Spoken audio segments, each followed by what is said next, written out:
രാജ്യസഭാ seat തർക്കം LDF നേതൃത്വം എങ്ങനെ കൈകാര്യം ചെയ്യുമെന്ന് ഉറ്റുനോക്കി ഘടകകക്ഷികൾ. തർക്കം മുന്നണി നേതൃത്വത്തിലേക്ക് എത്തിയിട്ടില്ലെങ്കിലും പരിഹാര ഫോർമുലകൾ നേതൃത്വം ആലോചിച്ചു തുടങ്ങിയിട്ടുണ്ട്. രാജ്യസഭാ സീറ്റ് CPIക്കും കേരള കോൺഗ്രസ് എമ്മിനും ഒരുപോലെ അഭിമാന പ്രശ്നമാണ്.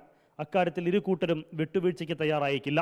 രണ്ടിലൊന്ന് CPM തന്നെ കൈവശം വയ്ക്കും. അങ്ങനെയെങ്കിൽ എന്താകും മുന്നണി നേതൃത്വത്തിന്റെ പ്രശ്നപരിഹാര ഫോർമുല എന്നത് നിർണായകമാണ്. തർക്കത്തിലേക്ക് നീങ്ങി മുന്നണിക്കുള്ളിൽ പൊട്ടിത്തെറിയുണ്ടാകുന്നത് ഒഴിവാക്കാൻ ലോക്സഭാ തെരഞ്ഞെടുപ്പ് ഫലം മുന്നണി നേതൃത്വം പരിഗണിച്ചേക്കും. കോട്ടയം കേരള കോൺഗ്രസിന് നഷ്ടമായാൽ ആ പേരിൽ രാജ്യസഭയിലേക്കുള്ള വാതിലടയും. അടുത്ത തവണ പരിഗണിക്കാമെന്ന സമീപനമാകും LDF സ്വീകരിക്കുക. അങ്ങനെ വന്നാൽ അതിനോട് കേരള കോൺഗ്രസ് ജോസ് കെ മാണി വിഭാഗം എങ്ങനെ പ്രതികരിക്കുമെന്നതും അതിപ്രധാനമാണ്. ജോസ് കെ മാണിയും കൂട്ടരും മുന്നണിയിലേക്ക് വന്നപ്പോൾ അവരുമായി ഉണ്ടാക്കിയ വ്യവസ്ഥകൾ പാലിക്കാൻ CPIയെ അനുനയിപ്പിക്കുമോ എന്നതും ശ്രദ്ധേയമാണ്.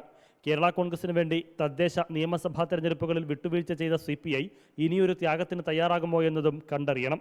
തർക്കങ്ങളും പൊട്ടിത്തെറിയും ഒഴിവാക്കാൻ 2 സീറ്റുകളും ഘടകകക്ഷികൾക്ക് നൽകിക്കൊണ്ട് CPIM മഹാമനസ്കത കാണിക്കുമോ എന്നതും കൗതുകം നിറഞ്ഞ ചോദ്യമാണ്.